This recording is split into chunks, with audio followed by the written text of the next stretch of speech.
کیونکہ وہ مایوس نہیں ہوئے تھے، اور وہ پھر انہوں نے دیکھا اور پھر اس طرح لاش کو انہوں نے دیکھ کے پہچانا اور پھر لاش کو اپنے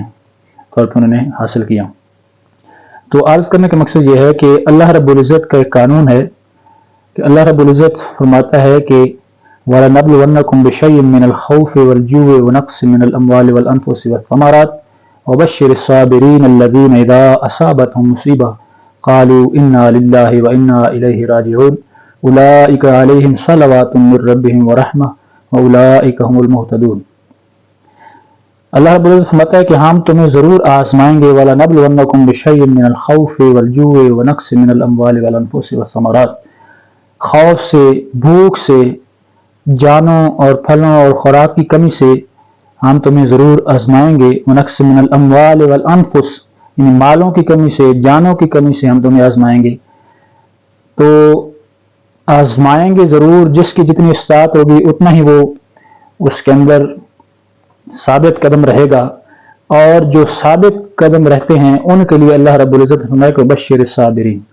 صبر کرنے والوں کو خوشخبری دے دو، الذین اذا اصابتہم مصیبہ، جب ان کو کوئی مصیبت تکلیف پہنچتی ہے تو ان کا وتیرہ کیا ہوتا ہے، ان کا طرز عمل کیا ہوتا ہے، ان کا کردار کیا ہوتا ہے کہ الذین اذا اصابتہم مصیبہ قالوا انا للہ وانا الیہ راجعون، وہ کہتے ہیں کہ ہم تو اللہ تعالیٰ کا مال ہیں اور ہم نے اللہ کی طرف ہی لوٹ کر جانا ہے۔ تو ان کے بارے میں فرمایا کہ اولئک علیہم صلوات من ربہم ورحمہ، ایسے لوگوں کے اوپر اللہ کی رحمتیں نازل ہوتی ہیں، اللہ کے درود نازل ہوتے ہیں، اور ان کے بارے میں فرمایا کہ اولئک هم المہتدون، یہ ہدایت یافتہ لوگوں کا گروہ ہوتا ہے۔ تو اس واقعے سے ہمیں اندازہ ہوتا ہے کہ مسلسل دن رات جس بندے کا جگر کا ٹکڑا نہر کی موجوں کے نظر ہو جائے اور وہ دن رات وہاں پہ بیٹھا رہے، اس کی صبر کی کتنی آزمائش تھی کہ وہ دیکھتا رہا۔ آفتاب کا والد متھیلا خان، وہ پریشان رہا، مشکل کے اندر رہا، اس کی ماں کی کیا کیفیت ہوگی، بہن بھائیوں کی کیا کیفیت ہوگی، لیکن انہوں نے صبر کیا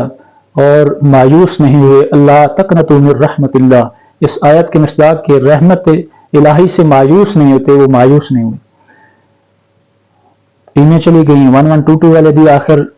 ایک لمٹ تھی، انہوں نے بڑی ہمت کی، کوشش کی، لیکن واپس چلے گئے۔ اللہ پاک نے دکھایا کہ میں نے جب حکم نہیں دینا، یہ ہمیں سبق ملتا ہے کہ جب تک اللہ تعالیٰ کا امر نہیں ہوا انسان کوشش کرتا رہا، اسی جگہ پہ لاش بھی پڑی تھی لیکن انسان کوشش کرتا رہا، سارے ذرائع استعمال کرتا رہا لیکن لاش نہ مل سکی۔ لیکن جب سارے اپنی کوشش کر کے چلے گئے، صرف پہرہ دار باقی تھے کہ شاید وہ لاش خود بخود اوپر آئے، اور جب اللہ پاک نے آزمائش ایک رکھنی تھی جس کے اندر جتنا اللہ رب العزت نے جس کو جتنا آزمانا تھا، جس کا جتنا ایمان مضبوط ہوتا ہے اتنا زیادہ آزمائش آتی، تو اللہ رب العزت نے اس وقت تک آزمایا اور پھر اس کے بعد وہ لاش خود بخود اوپر آ گئی، اور وہ شخص جو مایوس نہیں تھا اللہ کی رحمت سے، اللہ تعالیٰ نے اسے اپنے بیٹے کا آخری دیدار نصیب فرما دیا اور اس کی قبر بن گئی، اس کا جنازہ پڑھا گیا۔ تو اس سے ہمیں سبق ملتے ہیں کہ اللہ رب العزت کے ہر کام کے اندر جو ہے نا، اللہ رب العزت کا امر ہی غالب ہوتا ہے۔ انسان جتنی کوشش کر لے، بڑی کوشش کی لوگوں نے لیکن ان کو یہ کامیابی نہ مل سکی، لیکن جب اللہ کا امر ہوا تو وہ خود بخود پانی نے اس لاش کو اوپر اپنے سطحوں پر اور لہروں کے اوپر کر دیا اور خود بخود لاش سامنے آ گئی۔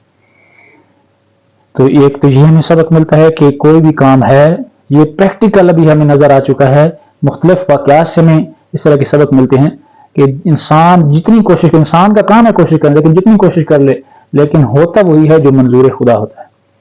اور پھر جو صبر کرتا ہے، جو اللہ کی رضا پہ راضی رہتا ہے، جو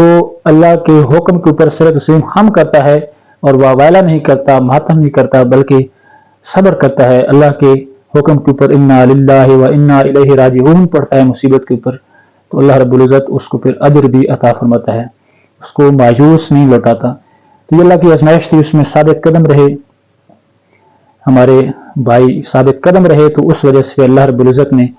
اپنی حکمت اور حکم کے مطابق جب چاہا جتنی آزمائش کرنی تھی اتنی کی، اور اس کے بعد لاش مل گئی۔ پھر ہمیں اہل علاقہ کے جو ایک دیہاتی کلچر اور تھل کے علاقوں اور تھل کے وسیب کے لوگوں کی ہمدردی، پیار، محبت، انس، انسانیت، خدمت خلق کا جذبہ بھی ہمارے سامنے آتا ہے کہ وہ کتنے ایک خوبصورت لوگ ہیں کہ جنہوں نے ایک شخص کے دکھ کو اپنا دکھ سمجھا اور چٹان بن کے ساتھ کھڑے رہے اور ساتھ دیا، نہ دن دیکھا نہ رات دیکھی، پہرے دیتے رہے کدی کے لوگوں تک، لکو، نورپور تھل، روڈا، وینس اور آس پاس کے جتنے ڈھما اور جوڑا کلاں اور اینو تھل، یہ سارے جس کی سطح تھی سب نے تعاون کیا، چاہے کھانے کا معاملہ ہو 112 کی ٹیموں کے لیے یا لوگوں کے جو پہرہ دار ہیں ان کے کھانوں کے لیے، یا جس طرح کے ان کی ذاتی اور جسمانی جب مدد کی ضرورت ہوئی تو وہاں پہ پہنچے، یا جس انداز سے جو کر سکتا تھا، جو لوگ سوشل میڈیا پہ ہیلپ کر سکتے تھے اس معاملے کو، جس قدر ہیلپ کے لیے کار کر سکتے تھے انہوں نے کیا، تو سب نے تعاون کیا۔ تو یہ بھی ایک عظیم مثال ہے تھل کے وسیب کے لوگوں کی، کلچر کی اور دیہاتی کلچر کی، کہ کس قدر لوگ اپنے سارے کام چھوڑ کے، مصروفیات چھوڑ کے اپنے ایک مسلمان بھائی کے دکھ میں شریک ہوتے ہیں۔ اور پھر ہمیں یہ بھی سبق حاصل کرنا چاہیے کہ اس طرح کے جب کوئی تقدیر تو ہو کر رہتی ہے لیکن اپنے بچوں پہ نظر بھی رکھنی چاہیے، اور جو جہاں پہ پانی گہرا ہو یا جس طرح کے جہاں پہ خطرناک ایریاز ہوں وہاں پہ سیفٹی پریکاشنز کو بھی مد نظر رکھنا چاہیے۔ اور اس کے ساتھ ہی ہمیں جو ادارہ جات ہیں ان کے بھی جو لوگوں کا کنسپٹ بنا ہوا ہے کہ کچھ لوگ بھی کام نہیں کرتے گورنمنٹ کے ادارے، لیکن 1122 ایک ایسا ادارہ ہے جس کے بارے میں سب لوگ متفق ہیں کہ یہ خدمت خلق کے اندر پہلے نمبر پہ ہیں۔ کاش کہ سارے ادارے بھی اس طرح کام کریں، یہ بھی گورنمنٹ کے ملازم ہیں لیکن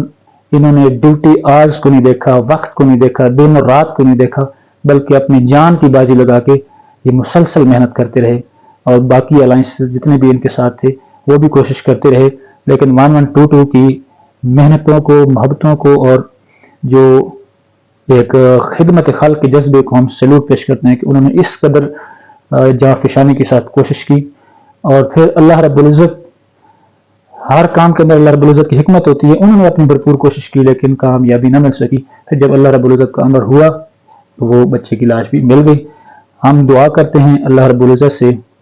کہ اللہ رب العزت ایسے واقعات سے ہم سب کو محفوظ بھی فرمائے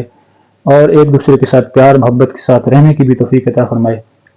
اور خصوصاً جو